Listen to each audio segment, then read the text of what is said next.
সরকার বানাও এবং সরকার বানায়া আমার কোরআন দিয়া দেশ চালাও। তবে কোরআন দিয়ে যদি দেশ না চালাও, কোরআন শরীফের মধ্যে আল্লাহ অন্যত্র বলেছেন ক্ষমতা দেই, ক্ষমতা দিয়া আমি চুপ বুঝে বসে থাকি না। আল্লাহ কি ঘুমান? বলেন আল্লাহ কি ঘুমান? হযরত মুসা আলাইহিস সালাম একদিন আল্লাহরে বলেন, আল্লাহ তুমি নাকি ঘুমাও না?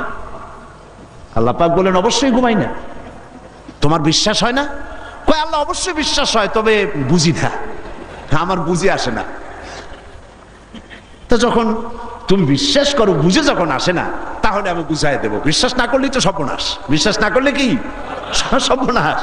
ইব্রাহিম আলাইহিস সালাম আল্লাহরে বলছিলেন, রব্বি আরিনি কাইফা তুহিয়াল মাউতা, আয় আল্লাহ তুমি মরারে জিন্দা বানাও কেমনে? আল্লাহ কয় আওয়ালাম তুমিন, বিশ্বাস করো না? হযরত ইব্রাহিম আলাইহিস সালাম বললেন বালা।